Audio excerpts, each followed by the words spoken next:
High School in Newark, New York for a matchup between two of the top three teams in the Finger Lakes East as the Newark Reds put their 11-game winning streak on the line against the Wayne Eagles. Glad to have you along. Brendan Harrington along with Kevin Korzeniewski, Jim Sinacropi, and Jeremy Hunt behind the scenes. And great matchup in the Finger Lakes East. Not only that, but two teams that are right at the top of the sectional point standings in Class A2. And boy, this Newark team, 11 games in a row, and maybe this the biggest obstacle left for them, standing between them and getting at least a share of the FL East crown with the Geneva Panthers. That's right. 2 weeks ago they played Geneva and beat them, knocked them off in their own court, and I agree with you in that. I think this is the last big hurdle they have before the end of the season to try to be a co-champ of the Finger Lakes East. Well, Wayne knows something about winning streaks as well. They had won 9 in a row before they lost against Geneva last week, 58-39. They've been playing very good basketball as well, and Wayne going to look to bounce back from that game. They did lose their starting point guard in the first half of that game to an ankle injury, and that's Austin Lamora, younger brother of former Wayne star Trey Lamora. And he was a game-time decision, but just talked with Coach Bill Thompson. It looks like he'll be good to go, about 85% for the game today. And a Wayne team out of depth, that's a big deal to have him in the lineup. Yeah, you're going to have him out there. Newark's better than Wayne. Wayne, they can't beat themselves tonight. And if you're missing a player like Lamora, that's going to hurt you. So I'm glad to see him out there for Wayne's sake and for the game's sake. You don't want to see kids out because of injury. So glad to see him out there, and he's going to help this team compete tonight for sure. Well, you look at this Newark team, Korzy, and they've been rolling people over this 11-game winning streak.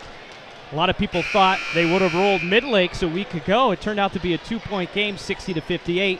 Though we should say Micah Wright was not playing in that game. He was actually on a recruiting trip, and they had a couple starters who were suspended for the first half, but still a big scare from the Eagles. A shocker. We were, Jim Sinacropi and Matt Burke and I were in Lake Placid, and we saw that, and we couldn't wait to see a box score or a write-up. We didn't see it, but come to find out they're missing a couple starters the first half. And congratulations to Micah Wright, who signed a letter of intent to play football at the University of Maine. Yeah, the Black Bears, FCS school, so big deal for him. And he is back for the stretch run in a Newark team that certainly has its sight set on a sectional title this year. And, really setting up for, not only a good finish to the Finger Lakes East regular season, but looking ahead to sectionals where we can almost call it the Finger Lakes East Conference Tournament as well, with right now the top three teams in that sectional bracket, all from the Finger Lakes East, with Geneva, Newark, and Wayne, and you see it right there. Certainly don't overlook Batavia in the number 4 spot, or even Honeyway Falls Lyman coming out of a tough Monroe County league. But it's getting that time. Sectional's not too far off the horizon as we get ready for the national anthem right here. We're going to keep it right here for the anthem. Liz Klein going to be performing the anthem as the crowd continues to still fill in here at Newark High School. And I know a lot of people have really enjoyed watching this Newark team play basketball. Yeah, I'm one of them. I was looking forward to driving up tonight, and I was telling Jim when I got here that I really enjoy watching Newark play. I love Tyler Collins, the way he plays, the athleticism, the defense that they play. It's a lot of fun to watch. Yeah. It's a fun brand that they got going on this year, and I've enjoyed Newark so much that I even went up to the Geneva game when we were covering it.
Liz Klein getting us started with the national anthem here at Newark High School. Brendan Harrington, Kevin Korzeniewski back with you. Jeremy Hunt and Jim Sinacropi behind the scenes as we bring you some action out of the Finger Lakes East tonight. Let's take a look at the starting lineups. First of all, for the Wayne Eagles, 11-3 overall. They are 7-3 in the Finger Lakes East. And Austin Lamora will get the start at point guard tonight, a 5'9", 160-pound senior. Comes in averaging 7.5 points per game, 3 assists per game. His backcourt mate will be Jake Malasani, a 5'9", 165-pound junior. So not a lot of size in the backcourt. The starting 3 guard will be Lane Howard, 6 foot, 160 pounds. He comes in second in the team in scoring at 11.8 points per game. Mike Hollenbeck will start up front, the team's leading scorer, 15 points, also leads the team in rebounding at 6.5 per game, and has 43 rejections on the year as well. And George West also on the front line, averaging 10 points per game. For head coach Bill Thompson, who you see right here, this is his second stint as the head man for Wayne High School. We can call him the Grover Cleveland of the Finger Lakes East, 2 non-consecutive terms. A U.S. history joke of the day. And Thompson in his 3rd year in his second stint, but also coached varsity for 9 years. Overall, 23 years at Wayne High School. Played soccer and a little bit of basketball at Nazareth, and attended nearby Williamson High School. Meanwhile, Newark and head coach Bob Havrilla in his 5th season as the head man. Tyler Collins is the starting point guard, averages 10.5 points per game, leads the team at just over 3 assists per game. Jamie Rosser, the team's leading scorer, will start at shooting guard. Micah Wright, back from Maine, will start at the 3. He's averaging 11.5 points per game. That's second on the team. And then up front, it's Paul Dingman and Phil Tack as you get a look at Coach Havrilla. So Collins, Rosser, Wright, Dingman, and Tack. And your officials tonight, Michael Brown and Mark Frankel. We were talking a little bit in the pregame. Quite the playing career for one Michael Brown. Yeah, Michael Brown was an outstanding player back in his time, and I'm sure to this day he looks pretty good and fit. He could probably still light it up. Yeah. And I know if I was a player down there, I wouldn't be arguing with him too much. No, that's for sure. We're getting ready for our tip-up. It'll be a pair of 23s going at it. Certainly a height advantage. Hey, I'm interested to see how Newark's going to guard Hollenbeck. They will play man-to-man. Micah Wright can guard inside. He can guard outside, so I want to see if he's going to start on him or if they put Phil Tack underneath on him. We're underway at Newark High School. Newark, of course, in the home white, and Wayne in the road navy blue. And Wayne plays mostly man-to-man, but talking with Coach Thompson, with Newark's quickness and athleticism, he said they would play more zone than they normally play, a matchup zone that they've been working on. Yeah, it's a smart move. They're very athletic, Newark is, and Wayne can't stay with that athleticism. And then when you have a great point guard like Tyler Collins, too, the zone will help slow him down getting into the lane. 2-on-2 the other way, and boy, never could get a handle on it. Lane Howard, and now we'll have a whistle. And a foul coming up against the Eagles. So, Wayne, a team that, according to Coach Thompson, if they have an opportunity in transition, they'll look to push it. And right there they tried to, and ultimately led to the turnover. Yeah, Tyler Collins, the son of Ed Collins, the coach of Geneva girls basketball team, and they're at Waterloo tonight for a Finger Lakes East matchup on the girls' side. We're covering a couple girls' games over the next couple weeks here at Finger Lakes 1. Yeah, got a big doubleheader, crosstown rivalry with Minders and Waterloo. Here's Micah Wright, open for 3. No good, but the rebound goes out of bounds, and it'll stay with Newark. And the zone slowing them down to start. A lot of passes around the perimeter and the long 3 there. If Newark doesn't shoot it well, Wayne will be in this game all night. Now, they said they wanted to pay particular emphasis to Jamie Rosser from the outside, who was able to hit 3 three-pointers in a 14-point performance the first time these two teams met, which was way back on December the 20th. I'm sure it feels like a different season at this point, way back before Christmas. Absolutely. Shot clock down to 13 as Collins trying to figure out a way to attack this matchup zone. And tipped out of bounds with just 7 of the shot clock now as both teams looking for their first points. 6:25 left to play in this first quarter. I like how active Wayne is in the zone. There's a lot of movement, not a lot of standing. The kids are sliding their feet, getting hands in the passing lane. They're getting out on the shooters. Down to 4. Tack gets rid of it. Collins at the buzzer. Didn't hit the rim. Would have been a shot clock violation, but they come away with the rebound. Nobody rotated back, and the missed layup is a big one from West. Yeah, West has to finish that. We talked about it, or I talked about it at the onset of the broadcast. They can't hurt themselves. They got to play mistake-free to win this game. Newark's a little bit better of a team, and when you have a wide-open layup like that, you got to finish it. Yeah, with Newark struggling in matchup zone to open up, kind of a missed opportunity here for Wayne. 2 minutes in, we're still scoreless. Full court pressure, and count the bucket, and West redeems himself with a chance to complete the three-point play. Yeah, great job by Wayne breaking the diamond press shown by Newark. They didn't get a good trap in. They hit the sideline back to the middle for an easy bucket. Yeah, it wasn't easy. That was a good finish by West. Dingman charged with the foul, and so a chance now to complete the three-point play for West, who on the year 50% from the free throw line. Hits it there. 3-0 Wayne, 2 minutes in. And back to the matchup zone for the Eagles. Now, Korzy, if you're Bob Havrilla, what can you do tactically against the matchup zone, aside from bury a 3 from the right wing? Well, they're worried about Rosser. He's 1 for 1 from the arc, and he's spent most of his time at the high post. And I like that. He's an athletic kid, run right and Prosser into the high post and see if they can attack it from there. But they haven't really entered it into too much. Well, certainly hitting some shots off the penetration from right as we look at the replay. Nothing but net on that 3. Yeah, good, nice penetration and kick there.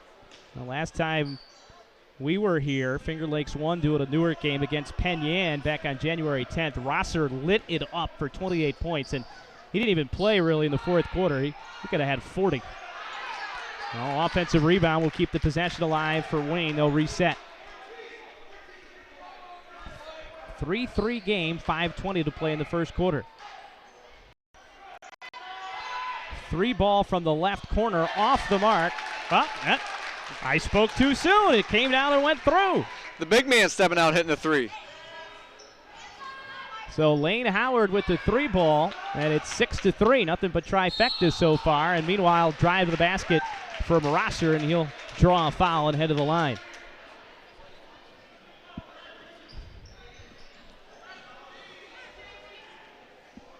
I think that might have been Hollenbeck with the 3 from the corner. Okay, we'll check that. And to the free throw line goes Jamie Rosser. First free throw is up and in. All 4 points for Newark tonight. Let's see if Newark on the make goes back into that press. I like it by Coach Everilla. I think they can press this Wayne team. Second shot off the back rim, no good. Well, loose ball picked up by Newark. 15-footer off the mark from Dingman, but an offensive rebound and put back by Jamie Rosser. And that's one of the ways that this Newark team can get you. They don't have a ton of size, but their athleticism, they rebound really well. They're very quick to the basket. Wayne needs to get a body on these guys, or else it's going to be a long night underneath. Hollenbeck can only do so much by himself in rebounding. The other guy's got to step in and box somebody out.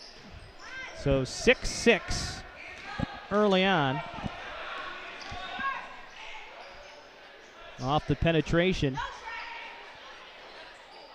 And again, Hollenbeck. That one rimmed out. And the rebound comes down to Newark. Looking to run, 3-on-2. Wright pulls up, but too strong. Big rebound from Hollenbeck.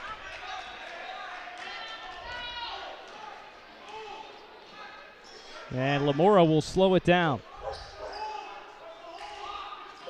Approaching the midway point of this first quarter. 3 ball, too strong from Malasani. And the rebound tracked down by Tack. And almost threw it away. In fact, Rosser stepped out, and that is a careless turnover. Newark's been a little sloppy out of the gate. Yeah, I agree. That's their second turnover, unforced. They threw one out of bounds across court one time, and I'm not sure where Rosser was going. Tack didn't want the ball after he got the rebound, and Rosser kind of took off on him when he made that cross-court pass. So Wayne will attack the man-to-man defense of Newark. Newark man-to-man, their bread and butter. Again, Lamora and Malasani in the backcourt, and now we're going to have a foul, and this could be a second on Phil Tack. I actually checked. It'll be his first. That's his first. Yeah, Dingman had one. He'll call it tight, Merkel will. And I went to the Geneva Minders game, and he called that very tight as well. It's what they were told to do this year.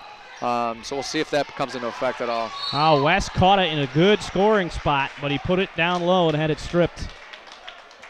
And then that leads to the foul, and we're going to get a substitution here as Micah Wright back into the game.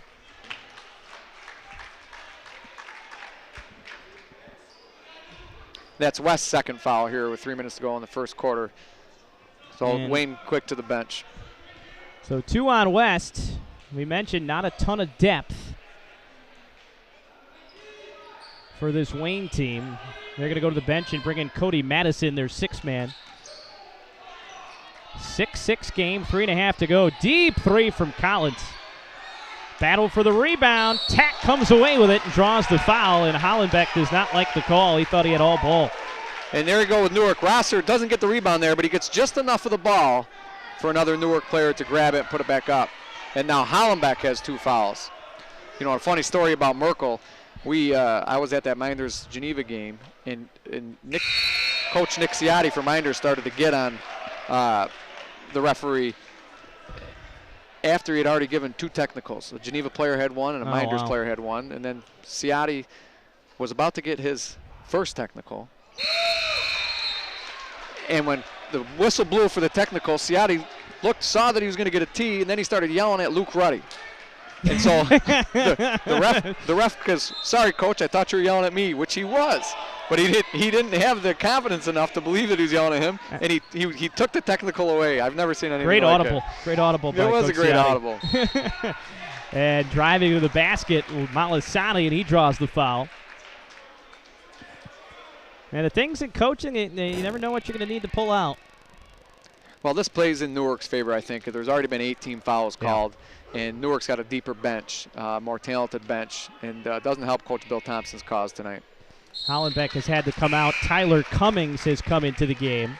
Meanwhile, we're going to see Shamar Logans into the game for the first time for the Newark Reds. Yeah, Newark will bring in Zarin Bratcher. They'll bring in Shamar Logans and also Ron Derek Morris. So they're 8 deep, and you won't notice too much from their bench. There's those not kids a big can drop play. off. No, that was one of the impressive things in the Penn Yan game that we did. They did not lose much at all when they went to the bench. Where, as you can see, look how small Wayne is now. Yeah. Wow, not having Hollenbeck in there kills him. We'll see how long Coach Thompson will keep him on the bench. I would assume the rest of the first quarter and see if he rolls the dice in the second quarter. A lot will probably have to do with where this game heads in the next few minutes. We're going to have a tie-up, and possession arrow going to send it back to Wayne. Looks like Newark's going into a man-to-man press now. Yeah, the 1-2-1-1 before, the diamond and 1. Now they go full denial against the man. We'll see how the backcourt handles it. Malasani's pass was behind Lane Howard, but a nice job by Howard. That's a tough matchup right there for him. Micah Wright in his face. Yeah. Full court man-to-man. Looks like a jump trap. Diagonal pass inside, and tough finish from Cody Madison. They're going to need that off the bench. That's a good finish for him. Little pickup for Wayne. 4 different players in the scoring column already for Wayne. And the Eagles with a 2-point lead, 10-8. Back to the matchup zone. Bombs away from Logans off the mark. Boy, it looked like the defensive rebound was had by Howard, but had it stripped away. And now a foul. Oh, they're going to call it jump ball first. I don't know how you can call it jump ball when the shot attempt went up in the air. Yeah. That might be a first as well. Mark Frankel coming in from the far side, very adamantly signaling the jump ball. I think Newark's settling on the 3 a little bit too much here. They got to get some more penetration into that zone. They're fully capable of doing so. So Ron Bratcher in off the bench at the top of the key, and they flash a cutter inside there. That's Ron Derek Morris, went off his foot. And still waiting for a signal. I believe that Cummings was out of bounds when he fell on that ball. That is, in fact, the call.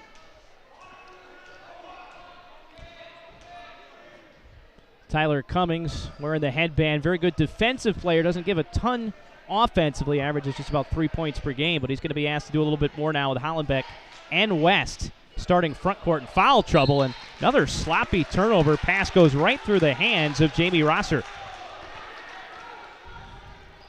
Now Newark struggling offensively, but they're really trying to pick the tempo up and create some offense.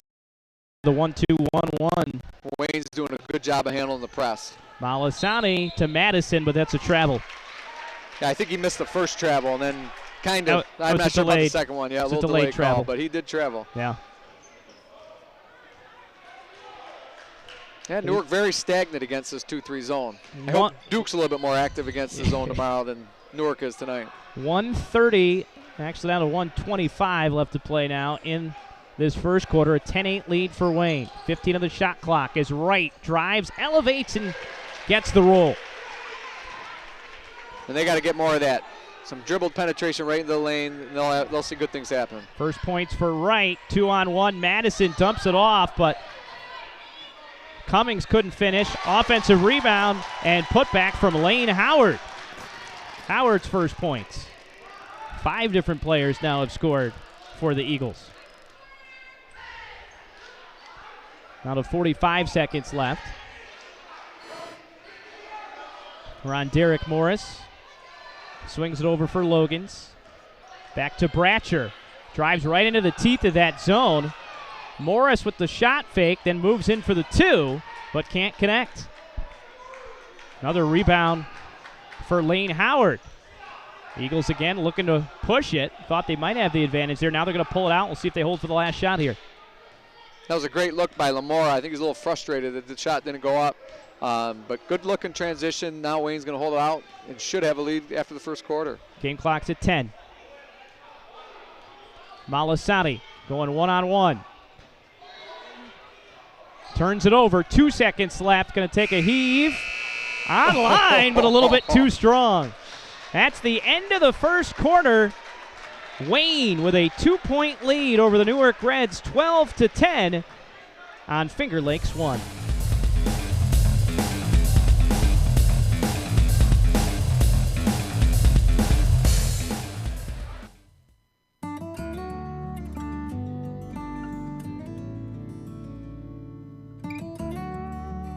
We hold on to the things that really matter. Welcome to Generations Bank.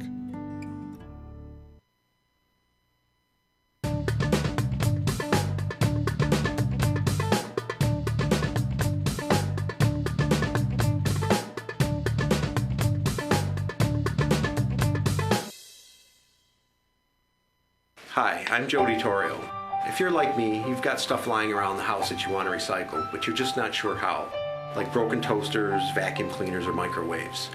At Seneca Meadows, we have a drop-off for those. Bring in anything with a cord, and we'll make sure it's recycled properly through a partnership with 2TRG. It's that easy.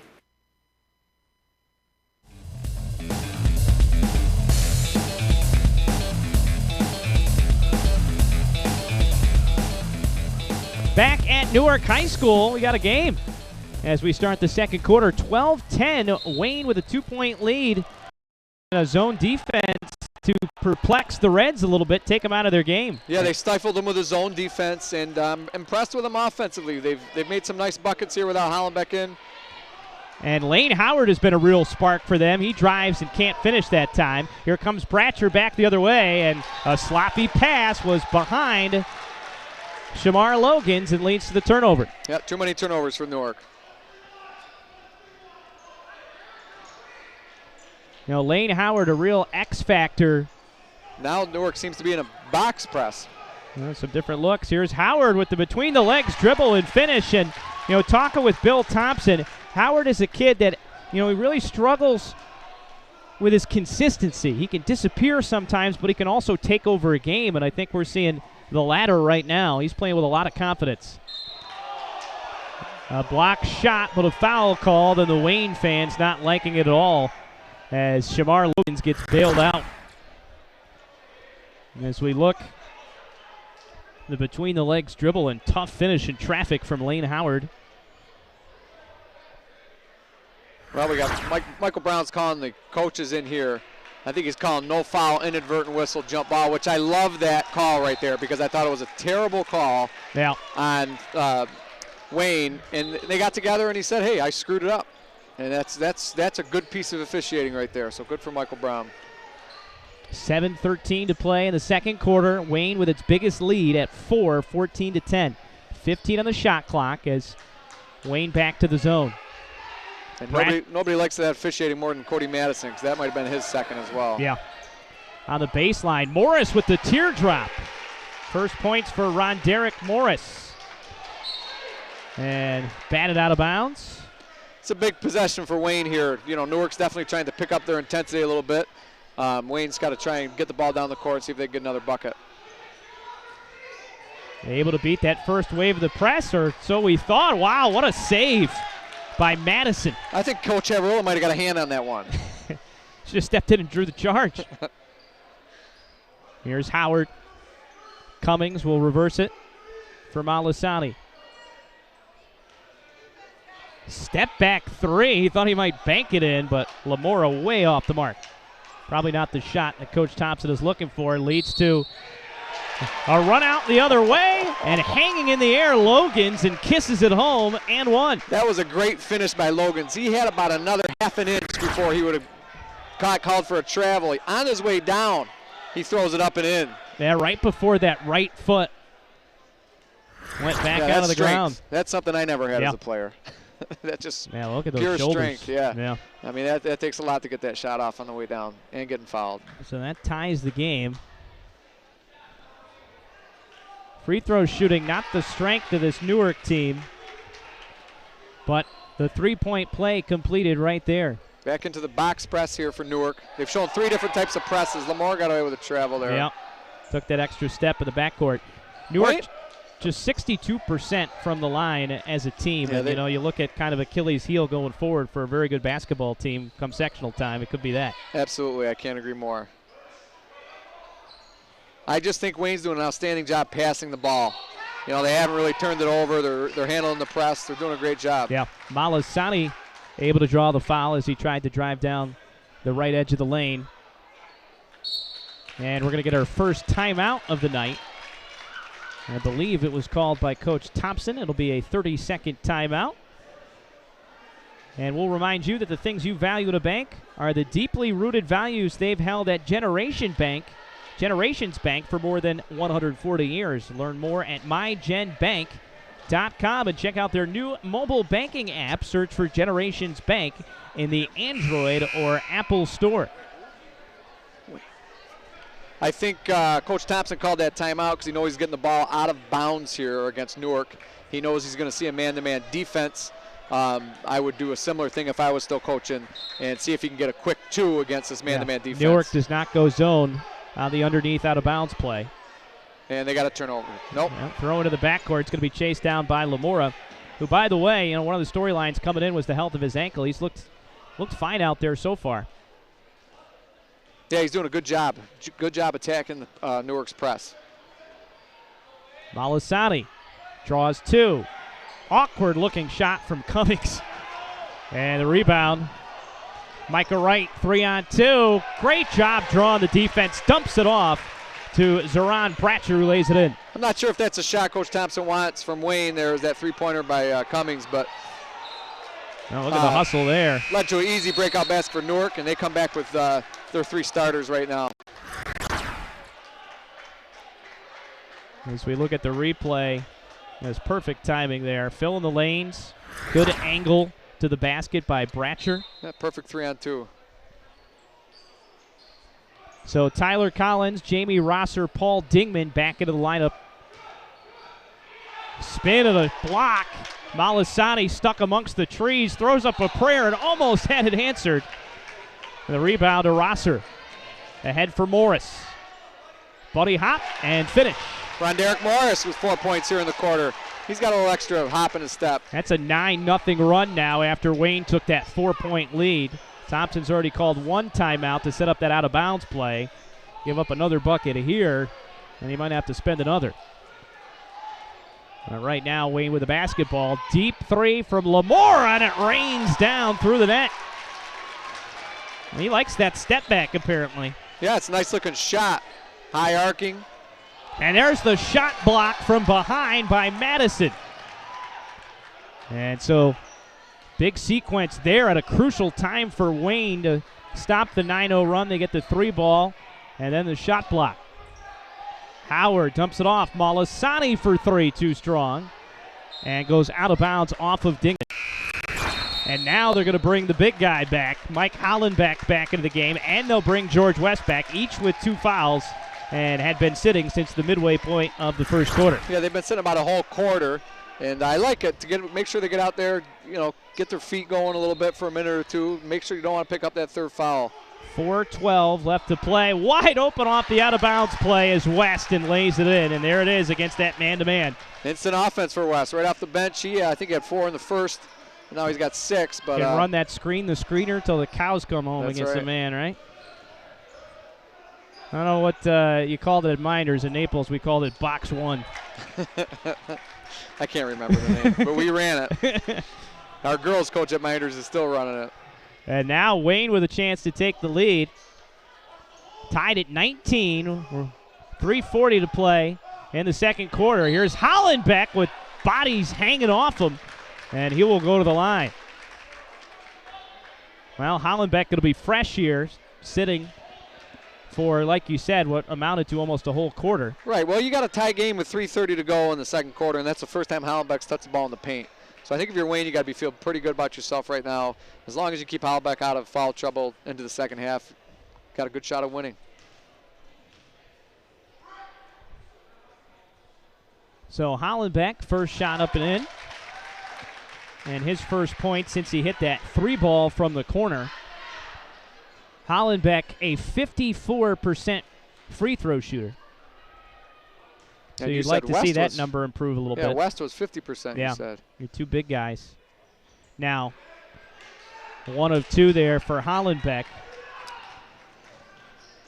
Lane Howard has helped to make up from it from a team perspective. He is a 90% free throw shooter. Excellent. And hit 39 consecutive free throws at one point earlier in the year. I saw that in the paper this year.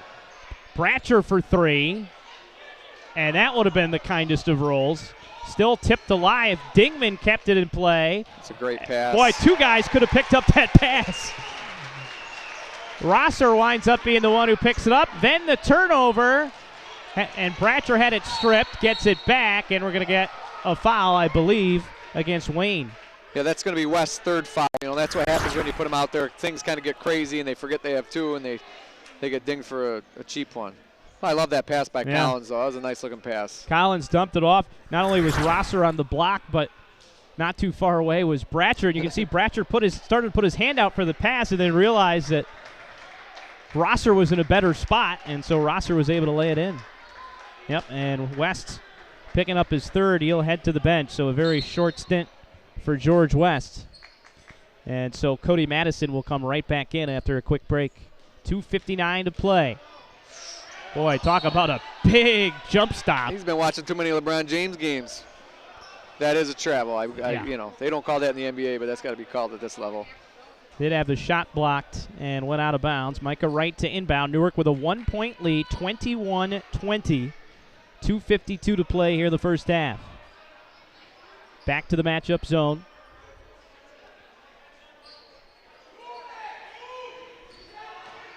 Logans tries to split the top. Does, but his pass nearly taken away. And we're going to have a whistle to foul as Phil Tack commits the foul with that loose ball. It's almost to the point where, Coach Alvarez is really getting on his guys to move the ball. You might want to look at every one of your players and say, before you make a pass, you should take 2 dribbles into the lane to just get yourself moving, see if you can open anything up. Because I think they can create better passing lanes and get better looking shots if they can just get the ball into the paint. And when they've done that tonight, they've scored out of it or at least gotten good looks. Lane Howard, who we were talking up before, to the line for a 1-and-1, and he hits the front end. That was the 7th team foul against Newark.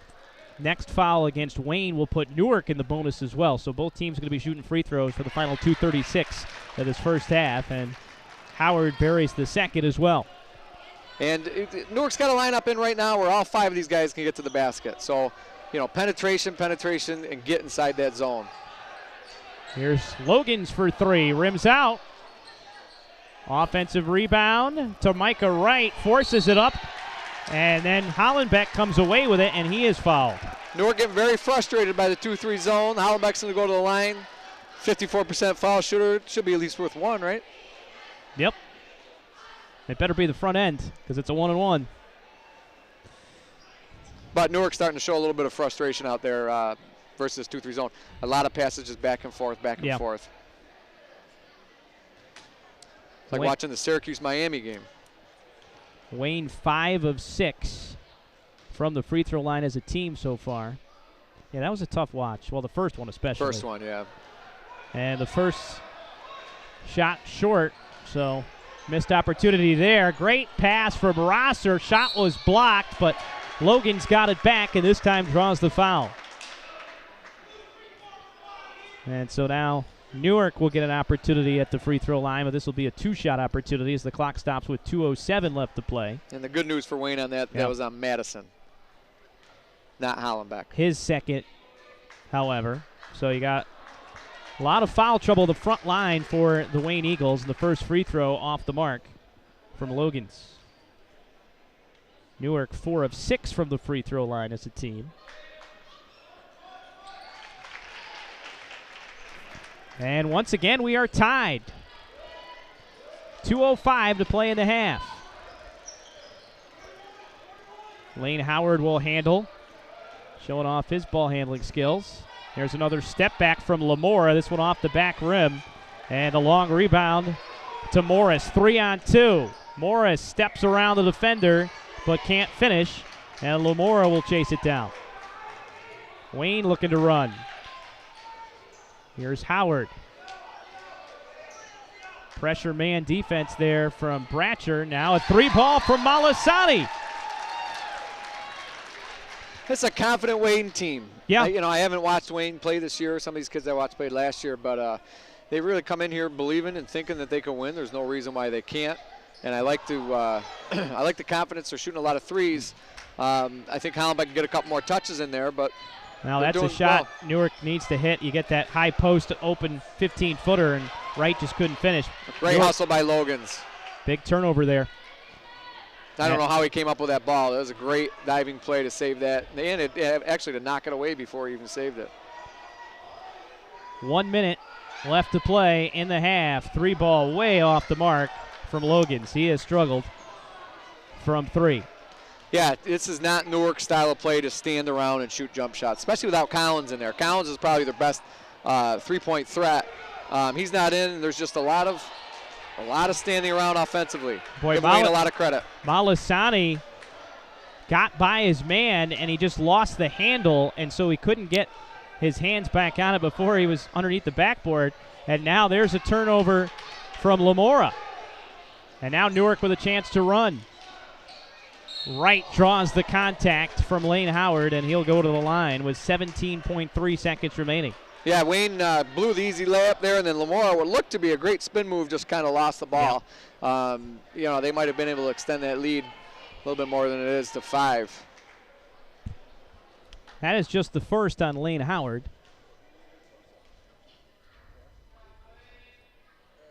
And first free throw spins out for Micah Wright. Wright with just 2 points. Second leading scorer on this team at 11.5 per game.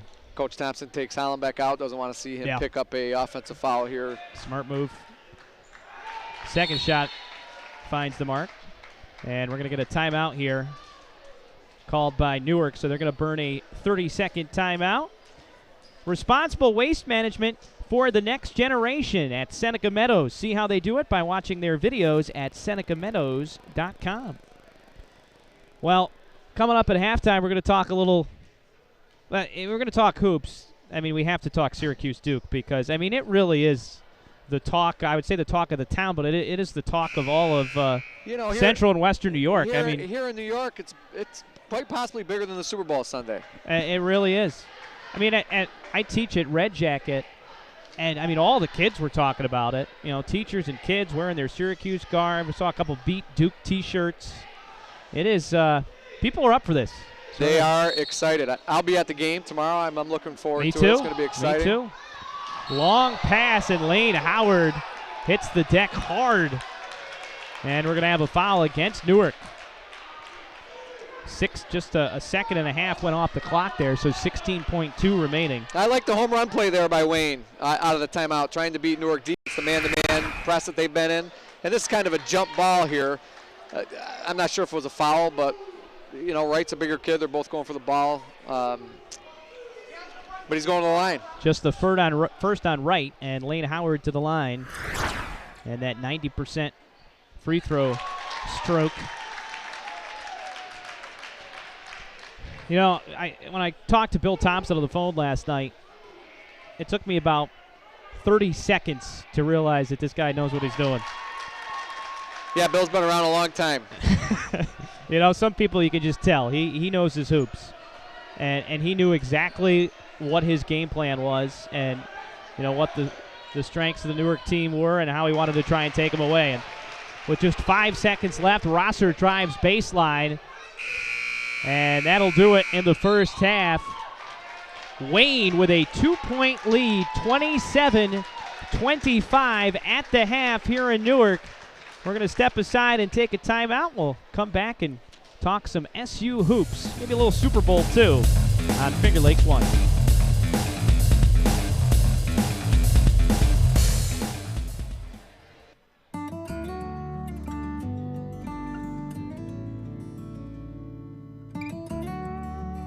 We hold on to the things that really matter. Welcome to Generations Bank.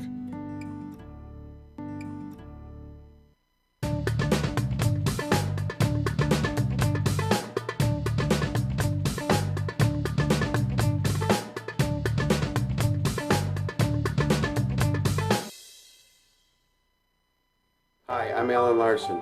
At Seneca Meadows, landfill gas is used as fuel to generate electricity to power between 12,000 and 18,000 homes. And because this fuel is burned at high temperature, it doesn't go into the atmosphere. To learn more, watch our videos at senecameadows.com.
Brendan Harrington, Kevin Korzeniewski back with you at Newark High School. Jim Sinacropi and Jeremy Hunt.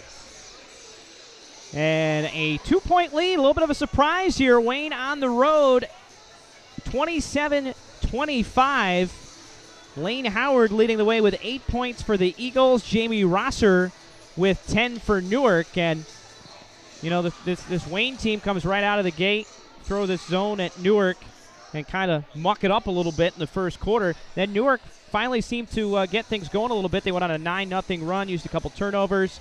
But Wayne with the answer, hit a big three, got a block shot from their big man Hollenbeck, and they went on an 11-3 run of their own. And I think Wayne's in it for the long haul right now. And this Newark team has its hands full. I agree with you. I think Wayne's going to make this a game, and unless Newark can do something offensively, I sometimes come to these games. I was, like I mentioned before, I was at the Geneva Minders game, and Geneva brought nothing as far as tonight. Newark has intensity, but they're not moving the ball on offense. They're not penetrating, and I think that basket by Rosser right at the end, have Coach Everett go into the halftime and say, guys, that's what we need to do. We need to take the ball to the basket.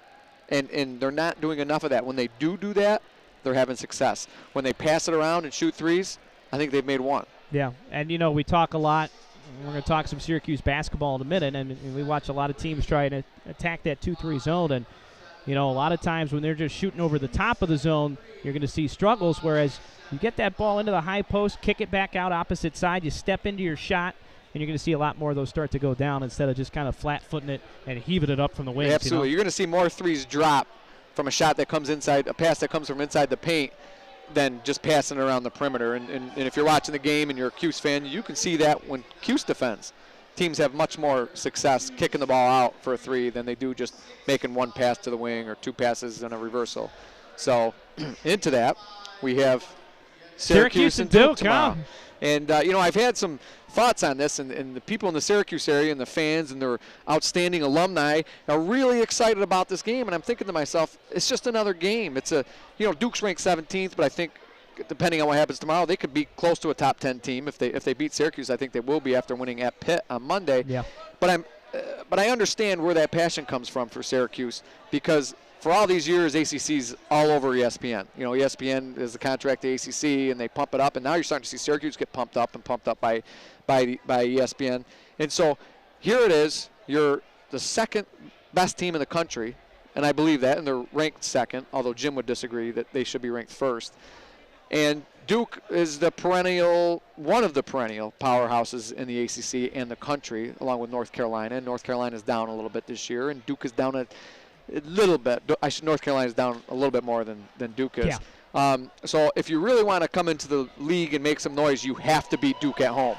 So it is the Super Bowl for Syracuse. It is a big game, and maybe not for Duke fans as much, but for the Syracuse fans locally, I think you should look at this as a huge game, because if you lose on Saturday, then you got to go to Cameron, and that's not an easy place to win. So I'm excited about the hoopla.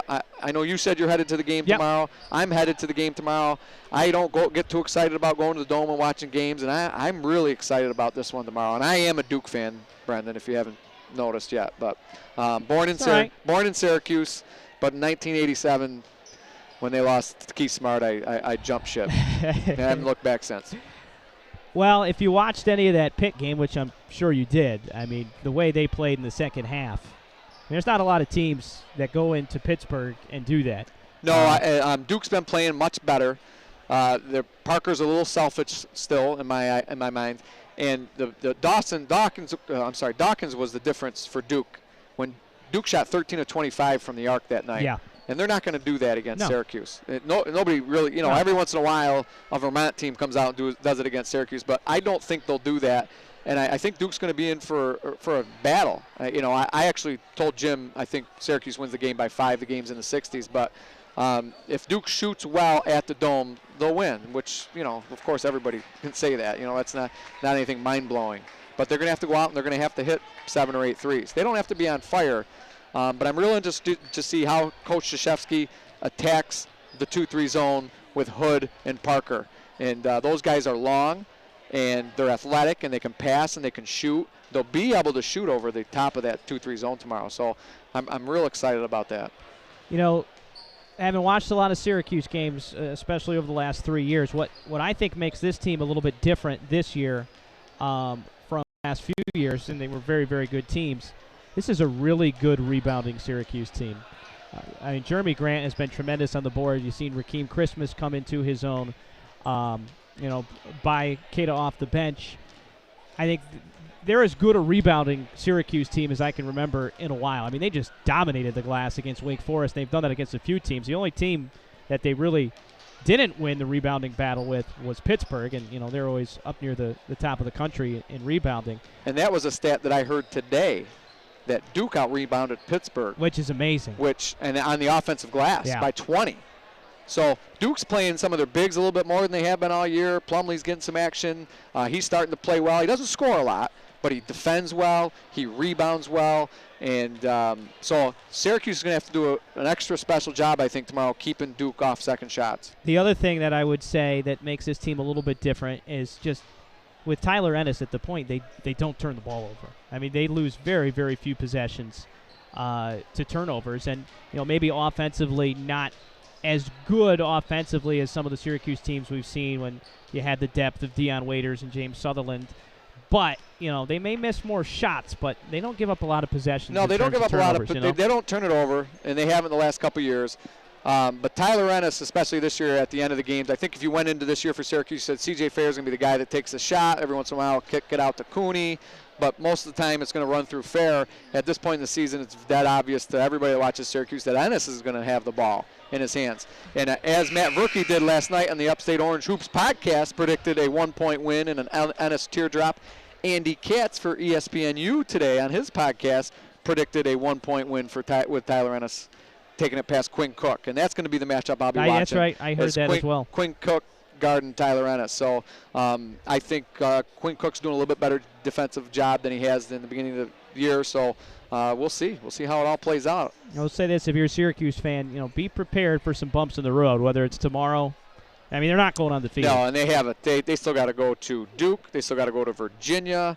They still got to go to Florida State. So and Florida State has a player capable of dropping 40 against them against that zone. Yeah. So they have one of the leading scorers in the country, and if he gets hot against that zone in his own gym on senior night, it's going to be that's a tough road, and don't you think that's not planned either? Yeah. It's going to be fun tomorrow. College game day will be there, and then 36,000 plus expected at the Carrier Dome. And we're ready to finish off this game 27-25 as we start the second half, and it will be Newark basketball.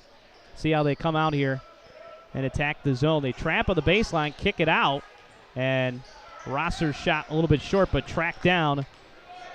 Well, they came out with a set play there, and they tried to get the ball to Rosser in the corner. He had him twice. Second time he took the three. But that was a set play, and he called for a little step there. Yeah, Rosser called for the travel. So Collins, Rosser, Dingman, Wright, and Tack, the starters. And no matter what Wayne does, as long as they continue to handle this press, I think they're going to be all right. Whoa, Lamora did a great job to avoid the turnover there with the spin dribble, almost threw it away. He got a deflection, and so it'll be Wayne basketball as they inbound underneath. It'll be Lamora, Malasani, Howard, Hollenbeck, and West.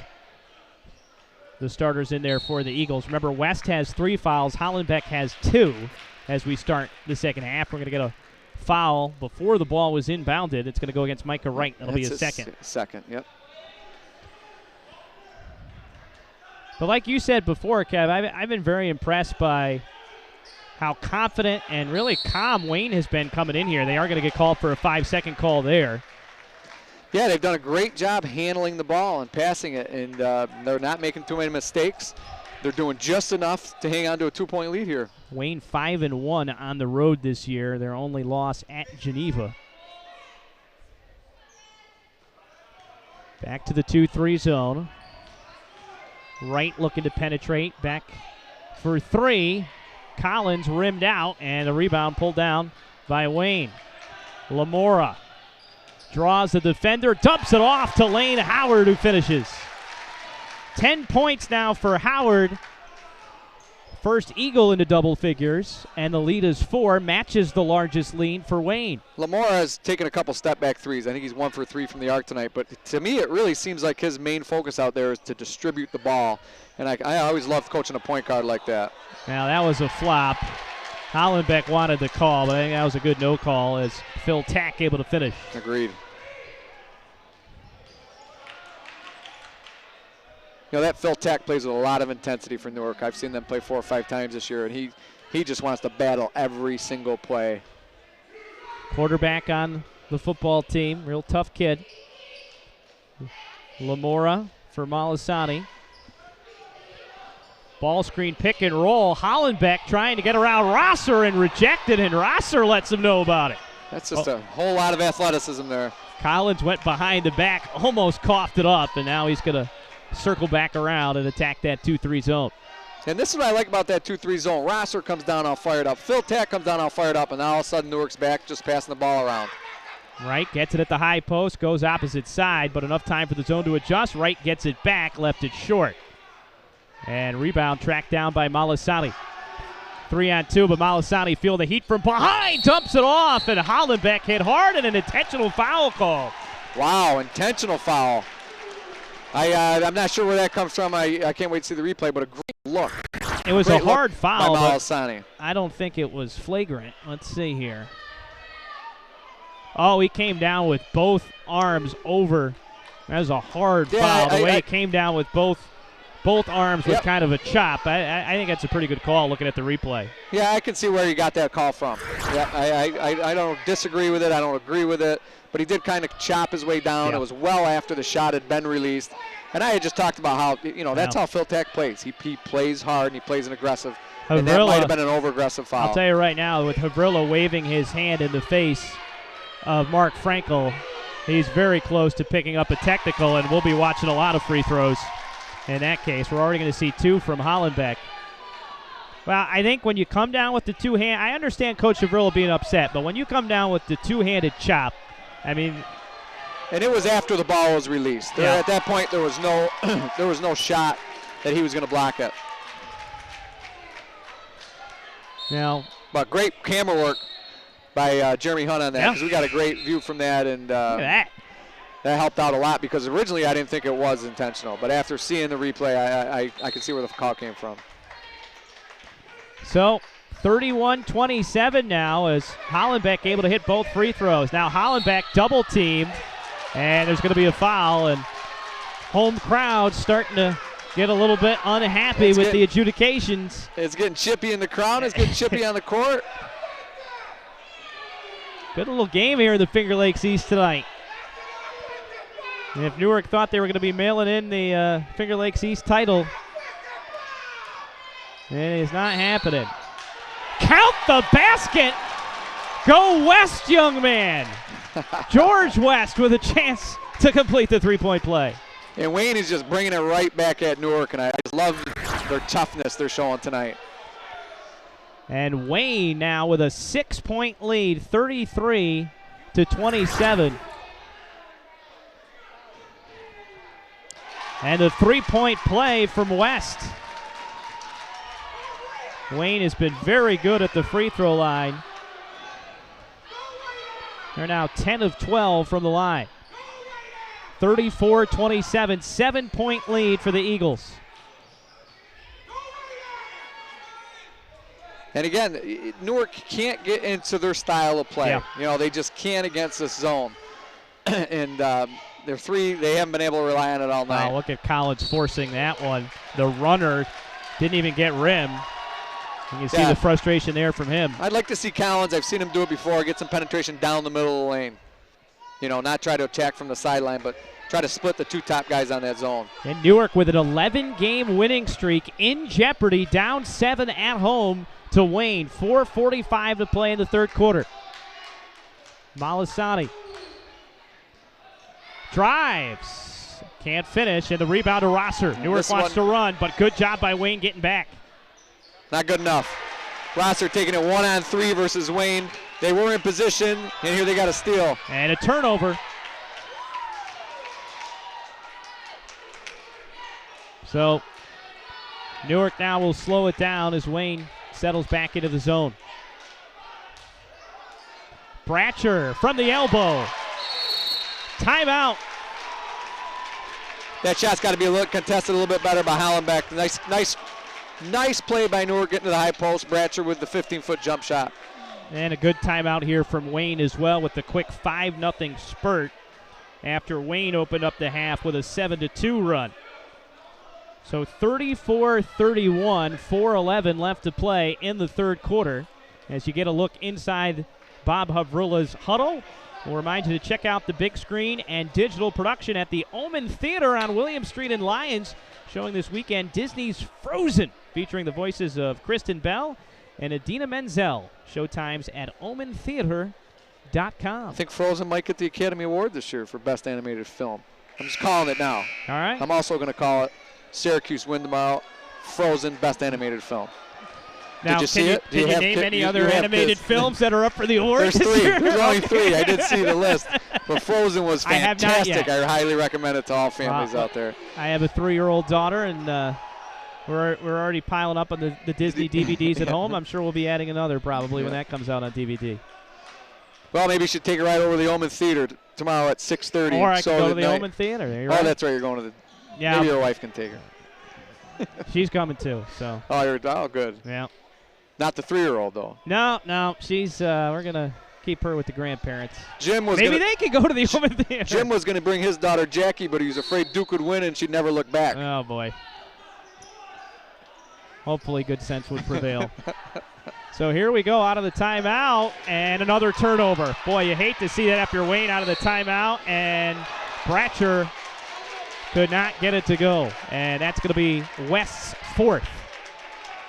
And West is having a great game. He's bringing a lot of toughness to this game tonight and to the Wayne team. So that's gonna be big. 4 minutes to go here in the third quarter. We're halfway through, and West is going to have to sit for a very long time.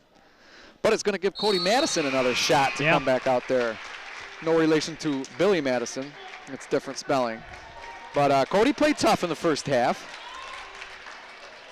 He played well.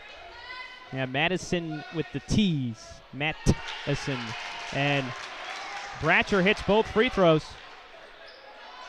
Newark now 8 of 13 from the line, and they have scored 6 straight to pull back within 1. And boy, they cough it up again. Madison, I don't think he was unsure whether that pass was for him or not, and then Newark, smelling the blood, Wright takes it hard to the hoop and draws the foul. Yeah, let's see how Wayne handles this pressure when they realize they have a shot to win. Yeah, right. And I think that's what you're seeing now is almost an ill-advised pass. It just got tipped a little bit, and then Madison didn't know if it was coming to him or not. That one against Hollenbeck is his 3rd. And so Micah Wright to the line. He's 1 of 2 from the line. And shot up and in. Wright has just 1 field goal tonight, so just 4 points now for the senior.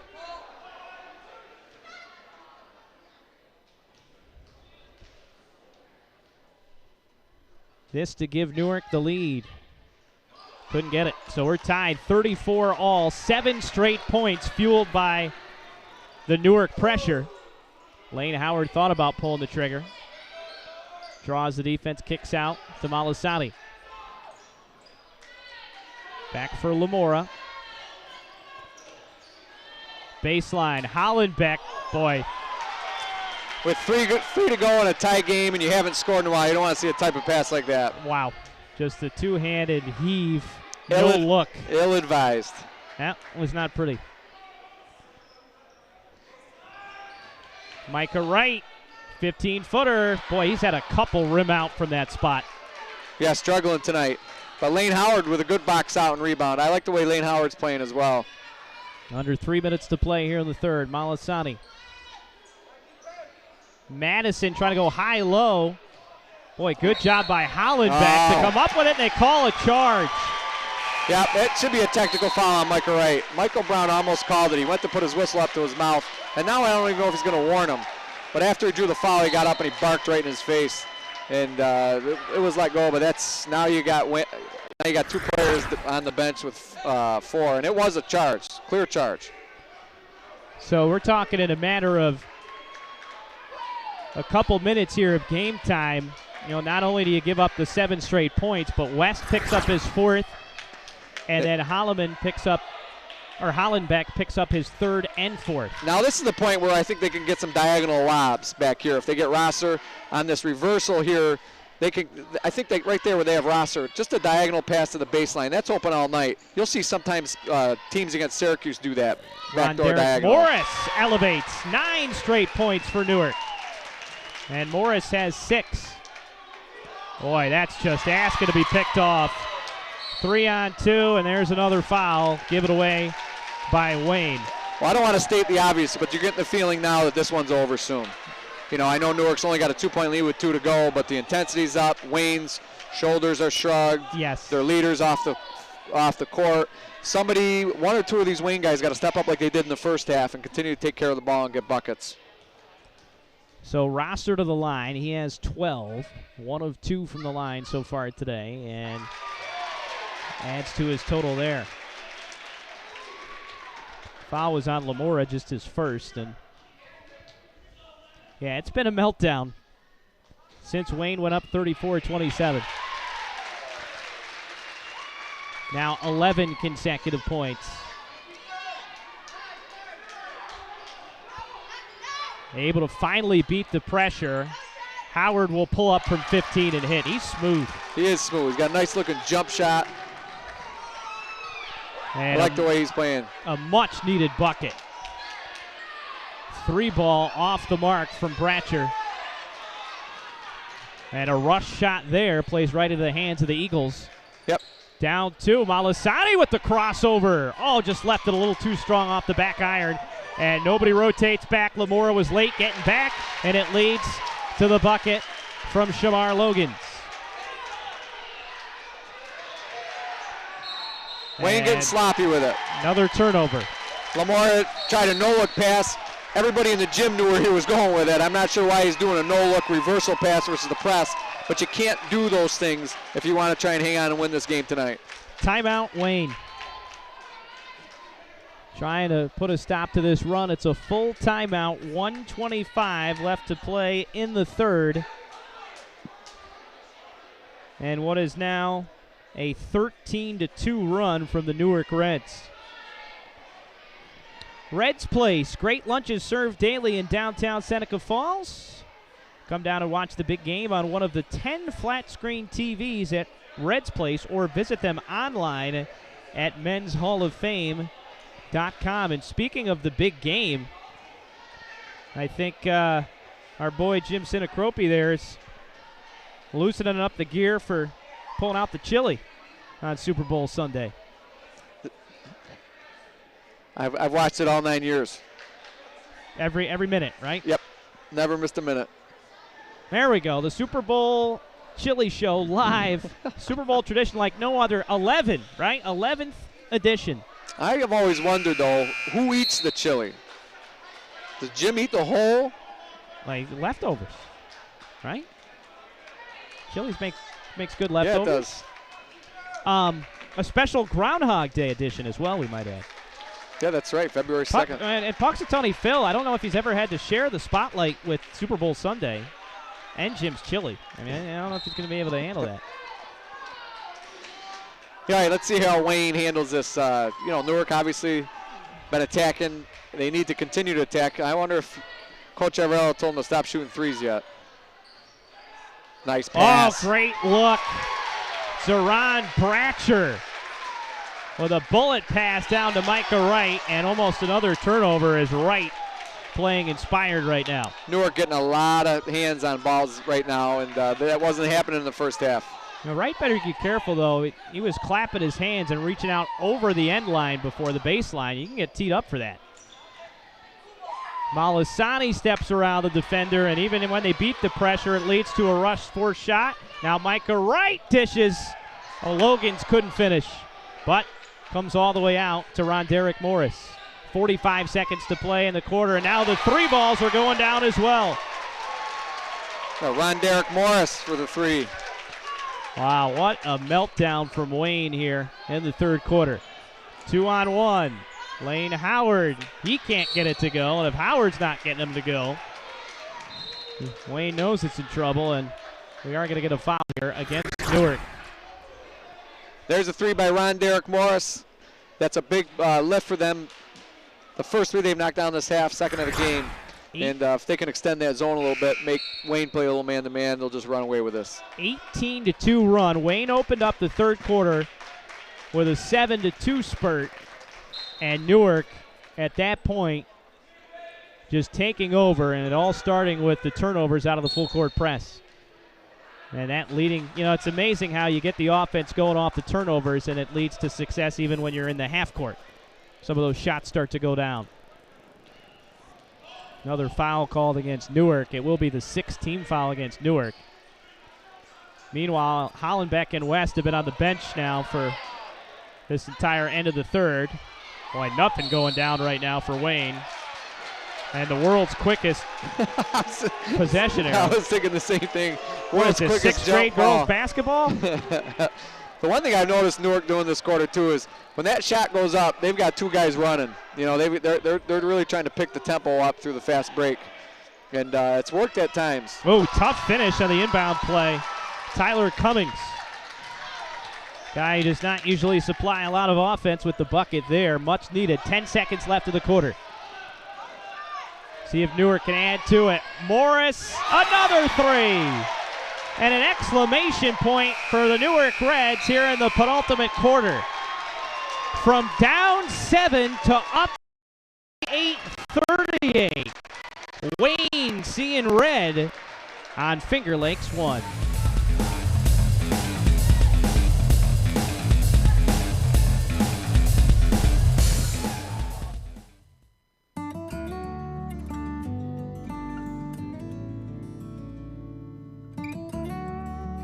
We hold on to the things that really matter. Welcome to Generations Bank.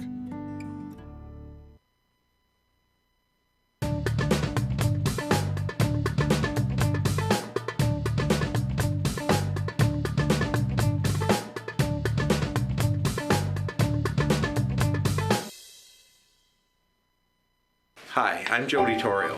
If you're like me, you've got stuff lying around the house that you want to recycle, but you're just not sure how, like broken toasters, vacuum cleaners, or microwaves. At Seneca Meadows, we have a drop-off for those.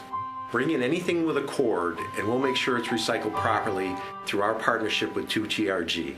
It's that easy.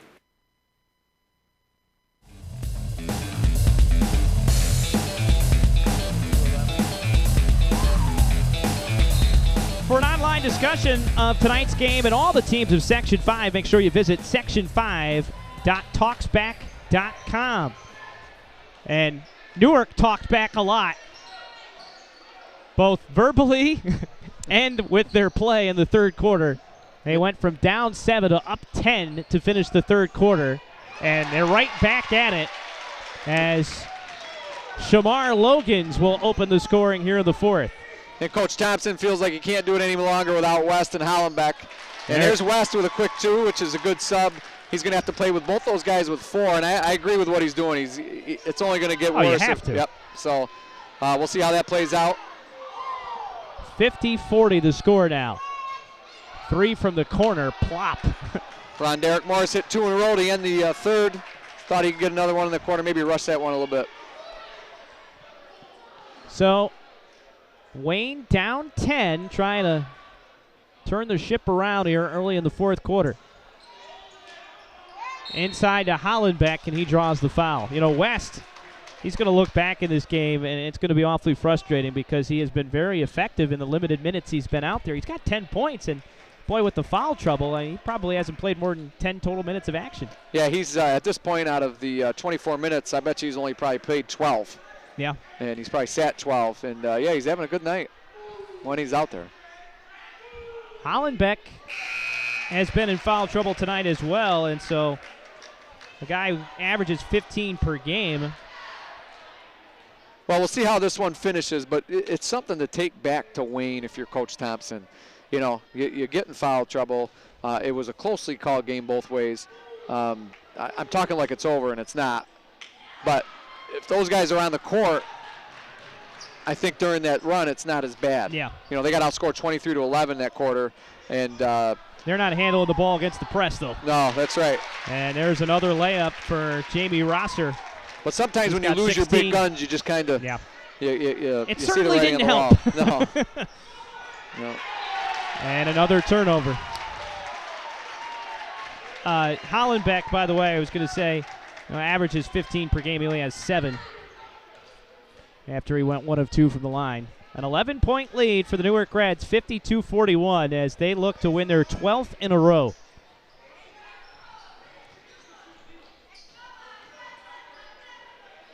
And Collins too strong with the pull-up. Tough rebound from West. Last time Newark lost was at home against Geneva back on December 10th. So we're going to start talking about a couple months. Yeah, we called that game, actually. We were here doing that game, and they could have easily won that game just as easily as they lost. Boy, the turnover is just piling up. Wright may have gotten away with a double dribble as he dribbled it up against his leg, but he's going to get the foul and head of the line. But I think Newark might have lost one over the Holiday out of league. I want to think that they lost on a buzzer beater somewhere in they lost right before Geneva. Their tournament was actually a season opening tournament. They lost to Ogdensburg Free Academy on December 7th. That was the game before Geneva. And that was the Plattsburgh tournament that they played in. They played Plattsburgh and Ogdensburg's Free Academy. First free throw was no good. Right? Yeah, they lost the second one. Is right. Missed the first one there. So stays an 11-point game. So they lost back-to-back games against Ogdensburg and Geneva. That's it. And then 11 in a row. Looking to make it 12. And Wright hits his second. 7 points for Micah Wright. And the lead is 12. And West is shaking his head saying, geez, if I had just been out here a little longer tonight. You know, he's got 12 going for 13 right now. He's having a great game, like you said. I thought it was a great point. But they cut it to 10, and they can get it to 9 here. And able to complete the three-point play. Now Wayne out with a little bit of press on their own with 5 minutes to go. I got 5:45 left to play, and they're trying to press. 2-2-1, but 2-on-1. Morris had it blocked. Well, that might be the first block for the big man, and he comes in averaging better than 3 per game. And a travel. Yep. That's a nice commodity to have if you're Wayne and you get the press beat. You got Hollenbeck back there as a good shot blocker, just in case Newark handles the press easy. But it also could knock him out of the game. Bill Thompson not happy with that call there. There was contact as well, but they ignored the contact. Could have been a blocking foul and instead called the travel. You know, I know Newark has a 9-point lead here, and they're getting pressed. Boy, look at the baseline, wide open.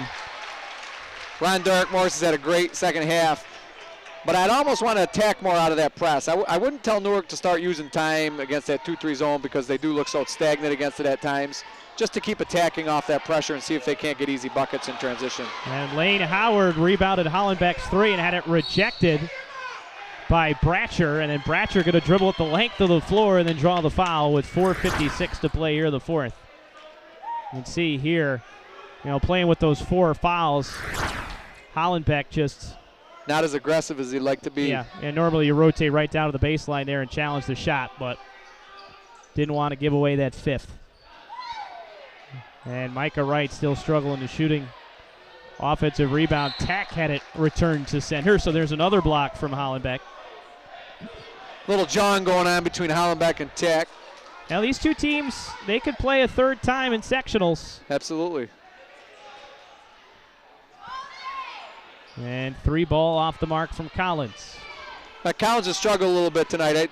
I haven't seen him play this poorly this season. Has not scored. He hasn't scored, and that's fine. You know, he's out there to kind of run the show. You can't get too frustrated. He's a heck of a player. Well, we talk about the strengths of this Newark team, and of any good team in the area, about a balance of scoring as you're going to find. Yeah, Newark's always traditionally like that. Yeah. You know, even when they have some standout, outstanding players, they're always been coached to be a very unselfish team. Now you look, only 2 players averaging in double figures in Rosser and Wright. But then you got actually Collins is in double figures as well at 10.5. But then, you got a lot of guys like a Ron Derek Morris off the bench who averages 8. Bratcher averages 6 as the front end missed there by Malasani, but a rebound and a foul against Newark.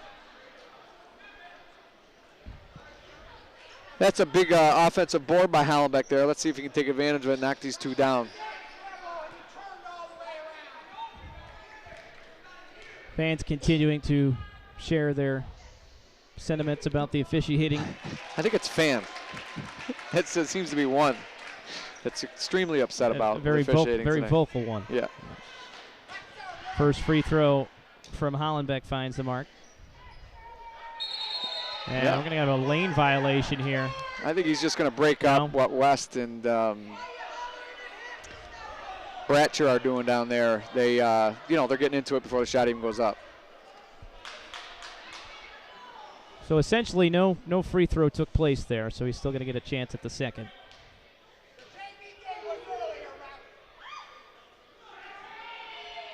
And rims out. So he's got a nice looking touch for a big guy. And I'm surprised he shoots it that poorly at the foul line. And then they call a travel on Tyler Collins. So Hollenbeck sitting on 8 points now. Boy, nice little drop step move there with the kiss off glass. Excellent move by Hollenbeck. Wayne dropping. I think there's plenty of time for them to sit back in this 2-3 zone. They don't need to press. That'll protect Hollenbeck too, because you're going to need him down the stretch here if you can get this 8-point lead cut down a little more. So 8-point game. Again, they go to the baseline against the zone, really attacking there. Well, one of these guys is fouling out. 2-3. That's Hollenbeck's for 5th. Yep.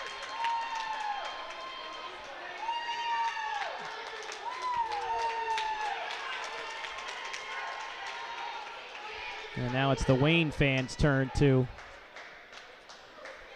voice their opinion. It's catchy. Well, it has not felt like tonight's crew has had very good command of the game, but I'll leave it at that. Well said. Well, they're going to struggle without Hollenbeck down here. Let's see if West or Lamora can step up. Lane Howard's had a good night. Maybe he can drain a couple threes to help him cut this lead back from what could be a 10-pointer after Rosser leaves here. Just a huge call. You get a little bit of hope there as you get back within an 8, but without Hollenbeck. Very tight game, though, called tonight. You said right out of the chute, first quarter after the first few fouls, that's going to hurt Wayne, and it has. It really has. And it's unfortunate. You don't want, that stuff to happen, but it has. Then I worry about Newark's free throw shooting in a close game in sectional time. They do get the offensive rebound here. Yeah, that's really gonna hurt them down the stretch. So 57-47. A 10-point lead with under 4 minutes left to play.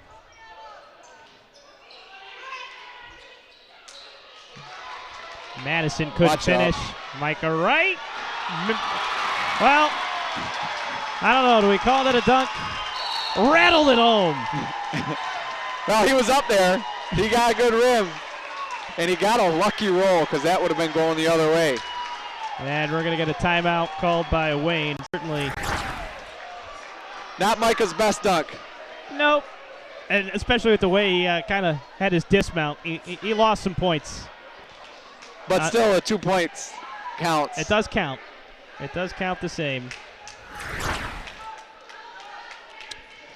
Now, Coach is trying to talk to him here in the sideline, and all Micah wants to talk about is how he blew that dunk. Yeah. And we'll tell you that if you've been waiting for something more in your life, America's Navy may have what you need, like opportunity. Opportunity for hands-on training in any of more than 60 high-growth fields, help with paying for a college degree, and opportunities to travel worldwide, all while helping to change it. Work with cutting-edge technology. No experience needed to start. If you want to be part of something bigger than yourself, America's Navy can help launch your future today. America's Navy, a global force for good. Contact them today at 412-395-4680. Well, 3:36 left to play in the fourth quarter. 59-47 Newark, but Newark's 11-game winning streak was in serious jeopardy midway through the third quarter after Wayne opened up a 7-point lead, but Newark just took this game over, fueled by their press, outscored Wayne 21-4 to end the third quarter, and haven't looked back since. Malasani draws the defense. Madison will draw the foul, and he'll head to the line. Well, I like that Newark's still pressing. They're trying to extend this lead, and they're doing the right thing. Wayne is struggling now to complete the passes that they did such a good job for 2.5 quarters.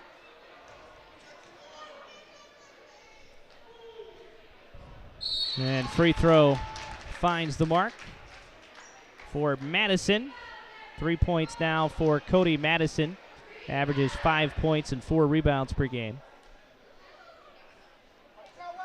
Another frontline guy for Wayne is a little shaky at the free throw line, just 52%, and goes 1 of 2. It's amazing how those 50% guys go 1 of 2 a lot. Statistics, baby. 59-48, 11-point lead. And Newark going to go 4 corners here, spread it, and run some clock. And why not? Wayne will have to come out of the zone. Collins almost threw it away, and back led to Rosser stepping on the baseline, and so turnover sends it back to Wayne, but they do manage to burn off about 25 seconds. That's an argument I always get into with people. We've been talking a lot about the Syracuse-Duke game. You know, people always get on Boeheim for burning clock, even when there's 5 or 6 minutes left in the game and they're up, 8 or 9. I think it's genius. He's shortening the game. Yeah, and I'm going to disagree with you because that's how I do it. But he's playing it's just like playing the 2-3 zone. He's playing the statistics. He's playing the percentages, and I understand.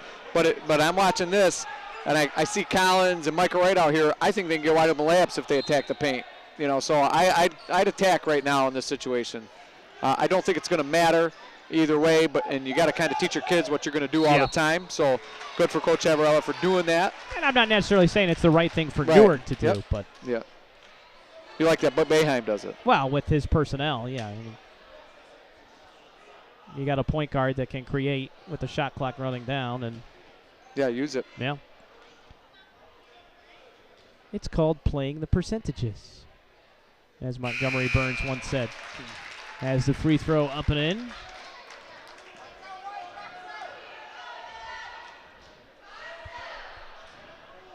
(59-49).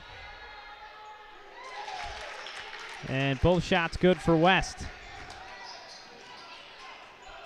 So back to within 9, but just 2:35 left to go. And Collins still looking for his first points. And lucky that Newark will hang on to the ball there, because he took 2 giant steps for Mankind to try and finish that layup. He really wanted that one. You could tell he was trying to break out of that scoring column, and maybe not the best decision. Collins to inbound here. And timeout called by Coach Avrilla.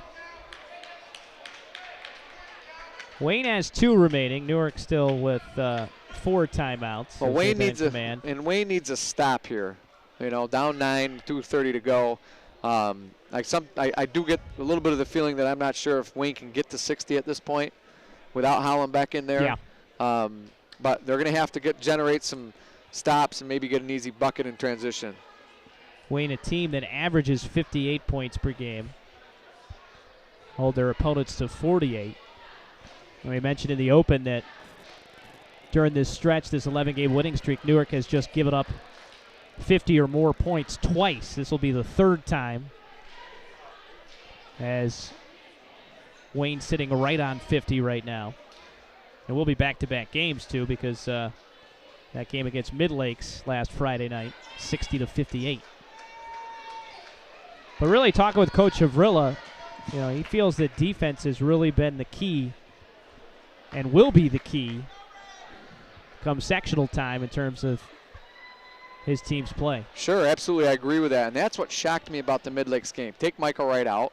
You still can fill in for him. You take a couple starters out. They gave up 58 points to a really struggling Mid Lakes team. So that's what surprised me. Even if you don't have those guys, you still should be able to hold that team to under 50. Well, 2:20 to play. Still 20 on the shot clock. Bratcher, easy drive to the basket there, and lays it in for 2. Well, Bratcher's giving them some valuable production off the bench, not just with a little bit of offense, but kind of helped to really fuel that run with the turnovers out of the press. There's a 3-ball from Lane Howard, and the timeout immediately called by Wayne. So Howard now with 15 points to pace Wayne, and 1 timeout remaining for the Eagles. A big shot by Howard there. Cut the lead to 8, and again, going to have to generate some sort of turnover here for Wayne to have a shot down here with 2 minutes to go. And look, we're getting down there. Just 2 more webcasts remaining. Waterloo at Minders in that doubleheader coming up next Friday night. Crosstown rivalry, and then finishing up with a girls' game on February 11th between Newark and Waterloo. Now, I had never paid much attention to Puxatawny Phil, but I did pay attention to the end of the high school hoop scene. And that's what you're looking at right there on Tuesday, February 11th. That's the final week of the regular season, and then the teams will next week we'll get into the following week from that we'll get into playoffs. sectional play, and that's a fun time of the year, and going to be a real fun time for local fans for A2, watching these schools plays. You got to look at Newark's remaining schedule. They will be home against Minders on Tuesday night, travel to Penn Yan next Friday night, and then finish up at home against Waterloo on February 12th. Full court pressure from Wayne, trying to force something to happen here, down 8. They did pull within 8 with that 3 from Lane Howard. Wright able to get it across. Rosser reverse layup. No problem against the pressure, and now Newark will call a timeout. And Looks like Rosser having another big game, 20 points now against Wayne. Boy, he knows when he's on TV. Yeah, he's a Wayne killer. That's two 20-point performances on Finger Lakes 1. Had the 28 against Penn Yan, and now up to 20 tonight. Coach Everella getting a 30-second timeout here to get some defensive substitutions in the game. Help guard Wayne. It's tough. If you told Coach Thompson tonight, hey, you're going to have to press Newark at the end to win, I don't think he'd like that. You know, that's not what they're made out to be. And you got Wayne's remaining schedule here. They'll be favored to win their last 3 games. Now, looking at the points, it's interesting. Wayne had a little bit of a room for error. They could afford a loss tonight and still hold on to the number 3 seed. They got a 2-game advantage over Batavia. So I think you're looking, as we look at the standings there, in all likelihood it's going to stay in that order. Yep. Geneva, Newark, and Wayne, which would set up this game right here as a potential semifinal. And the one thing that I did notice on that schedule is, Minders is beating Penn Yan tonight. Minders could come in here, and if Coach Ciatti kind of does the same thing that Wayne does, they got the big guy like Ruddy, and they got some good role players and shooters. I'm not sure if they handle the ball as well as Wayne did in the first 2.5 quarters, but they could slow the tempo down against Newark and sit in a 2-3 zone and maybe make it a game. Great pass from Collins. The look away as he moved to the right side of the court and then whipped it back on a rope over to Rosser. 22 now for Jamie Rosser. That's a heady play by Logans. He just bear hugged that ball. This is a great look here from Collins going across the court. This is pretty. Boy. He's a heck of a point guard. I've always loved those diagonal passes. He is going to dominate this league next year. He's going to be in next year. I know it's early, but that's why I believe Newark to be the favorite to win the Finger Lakes East because of Collins next year. They're losing a lot. Geneva's losing a lot. Wayne loses a lot. Minders is losing Ruddy. So you go down the line, you say who's going to step up, but I think Newark will be back up there competing again like they always are, and led by Tyler Collins. And I talked to his father, who is here tonight. Waterloo plays tomorrow night against Geneva, and mentioned that his brother was watching the game out in Ohio, as long as that internet feed's working pretty good. All right. Shout out to the Buckeye State.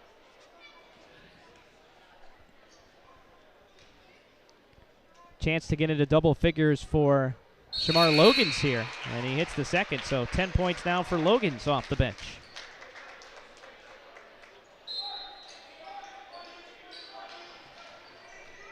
(67-53), a 14-point lead for Newark as they look to bring home their 12th consecutive win. And pretty good pass right there from Austin Lamora, kind of that same type of pass, but unfortunately for him, Madison showing the Bai Musakita hands right there, couldn't hold on. Taking a dig at Bai Musakita, he's not even here to defend himself. Poor Kita. Well, how about your Super Bowl prediction? It's a tough one to predict. Well, I know that, but you still have to make a prediction. Gun to my head, I'll take the Broncos, but I will not be surprised either way. Yeah, it should be a great game. I'm going Seahawks, just to disagree with you again. I'm rooting, my heart's with Manning, but I think a lot of people look at it that way. I think so too, and I think Seattle's, I think their defense is just too good. They have such a big, physical, powerful secondary and can get a pass rush with their front four. That's what's going to come down to. Can they get pressure on Manning and force him to get rid of the ball before he wants to and make him uncomfortable? Right. Absolutely. Well, impressive performance from about midway through the third quarter on from the Newark Reds. From down 7, they wind up winning this one by 14, and it's 12 in a row for Coach Havrilla's crew. 67-53, your final. And so Newark now 13-2 on the year, 10-1 on the Finger Lakes East as they keep pace with Geneva atop the standings. Meanwhile, Wayne, after winning 9 in a row, they've dropped 2 straight. They're now 11-4, 7-4. They remain in third place in the Finger Lakes East. We're going to take a timeout. We'll be back with your post game on Finger Lakes 1.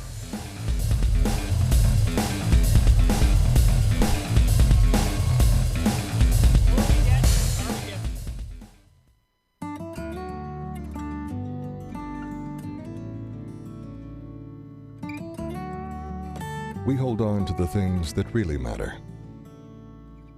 Welcome to Generations Bank.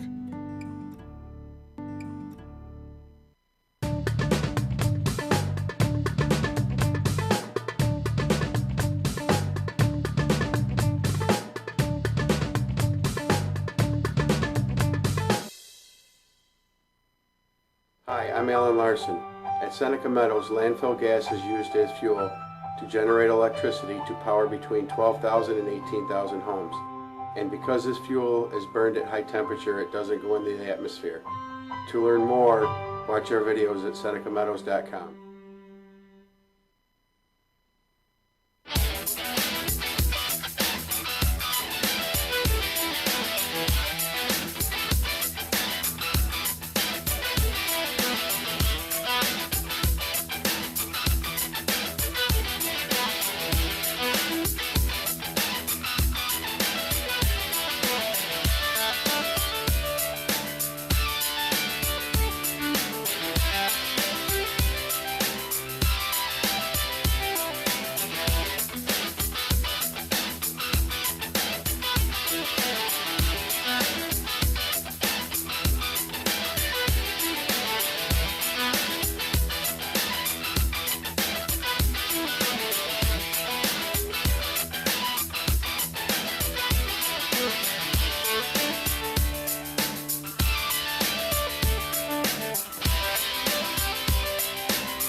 Back at Newark High School, 67-53, the Newark Reds over the Wayne Eagles to win their 12th consecutive game and remain atop the standings in the Finger Lakes East. Brendan Harrington back with you here at Newark, and I'm joined by one of the stars tonight for the Newark Reds, Ronderick Morris, 14 points. And, boy, you were down 7 in that third quarter. You know, Wayne had really seemed to get you guys out of your game a little bit with their 2-3 zone. What changed in the third quarter, Ronderick? We just started attacking. That's what we have to do. We know we're not going to knock down shots every night, so Coach just tells us to attack the basket, and it works. It worked tonight. Seems like you picked the intensity level up a little bit, too. Yes, definitely. You know, we had Jamie Rosser on the last time you guys were on with us, and he had another strong game tonight. But, you know, we talked a little bit. You guys have been playing together a long time, this whole crew, and it seems like you really enjoy playing with each other. Definitely do. You know, talk a little bit about what it's like to have that kind of, consistency with that group of guys. And it starts in our locker room. Micah and Jamie, before every game, they tell us that we can't go out here and take any teams lightly. So we go out and we play hard every night. No matter who it is, we play hard. And it just works for us. Talking with Coach Havrilla, I know that, you know, he talks a lot about on the defensive side. You know you got a lot of guys capable of putting the ball in the basket. Talk about the importance of defense in terms of, you know, getting you to that next level. That's what Coach preaches. Defense is the key to win. We know we have to play defense, and we got a lot of defenders, so we know we can defend with anybody. So we just keep playing defense every night. the way the sectional brackets have fallen this year, it's kind of joking around. It's almost like a conference tournament at the end of the year. How do you feel looking? You've played Geneva twice. You split home and home with them, and I know you got a couple games remaining in the regular season, but Wayne and Geneva are going to be right at the top there of the list of the teams you're going to be battling out for sectionals. We feel pretty confident right now going into sectionals. We've beaten every team so far, so, hopefully we'll be winning, hopefully. All right, well, congratulations on a great comeback win tonight, and rest up and get ready for a couple games next week. All right, thank you. Thanks a lot. That's Ron Derek Morris, the Newark Reds, a 14-point win, 67-53. We'll see if Korzy can get away from all his fans over there and get back on the headset here. They were asking about my Twitter feed tonight and how many comments I've got on the beard. I was going to say, does your beard have its own Twitter handle already? Yes, and it went over 1,000 during the game. Korzy Beard, at Korzy Beard. Again, I continue to be impressed with the kids from Newark. We talked with Jamie Rosser last time in the Penn Yan game. And tonight with Ron Derek Morris, some well-spoken young men, and they enjoy playing with each other. And we talked about at the top, this is a Newark team that has a lot of chemistry and a lot of talent. Yeah, and I think the key word in all that you just said was team. They really do play team ball, and every night it's a different kid. If it's not Rosser, it's Collins or Wright. And tonight Ron Derek Morris came in when I'm telling him no more threes. He buries two right after I say it. He played great off the bench. It was a great spark plug, and that's what I think separates Newark from Geneva as the team. I think Geneva's got the best player in the league in Sims, and Johnson's great, and they're tough to handle, but they're deep. Newark is. They play defense, and they're unselfish, and we argue about it at Finger Lakes 1. I still think Newark's the premier team in the Wayne Finger Lakes, and I think that's what they bring that maybe Geneva and Clyde don't bring, is the team depth. And you saw that tonight when both teams got a little bit of foul trouble. They got great play from Logan's. You got great play from Ron Derek Morris. And there was another guy out there that did great tonight that does good, Zoran Bratcher. So, those three guys, they're three better than any guys I've seen come off the bench in Wayne Finger Lakes by far this year. Yep. Again, you get the 22 from Rosser, Morris with 14. Logan's with 10, Wright with 9, Bratcher with 8. And you see that balance, even though you do have the big deuce from Rosser.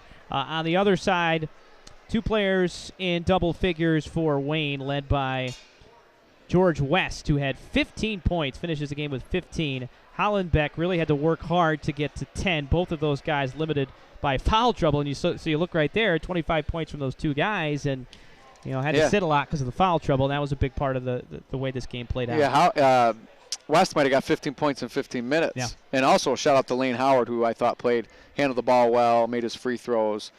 He also played pretty tough for Wayne tonight as well. But again, I think I said it about midway through the third. Wayne can take this back and say, listen, if we can stay out of foul trouble and we can keep our best five out there as much as we can beat Newark in sectionals. You get them on a neutral court, and Newark shoots the way they did tonight. I think they were 3 for forever from the arc, and you got a shot. So not as all is lost. I know it's a 14-point final score, but it was a lot closer than the score indicates. Definitely.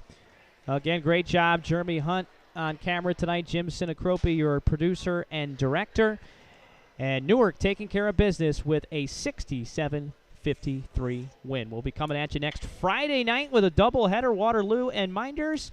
Until then, for Kevin Korzeniewski, I'm Brendan Harrington. Thanks for joining us for some hoops on Finger Lakes 1.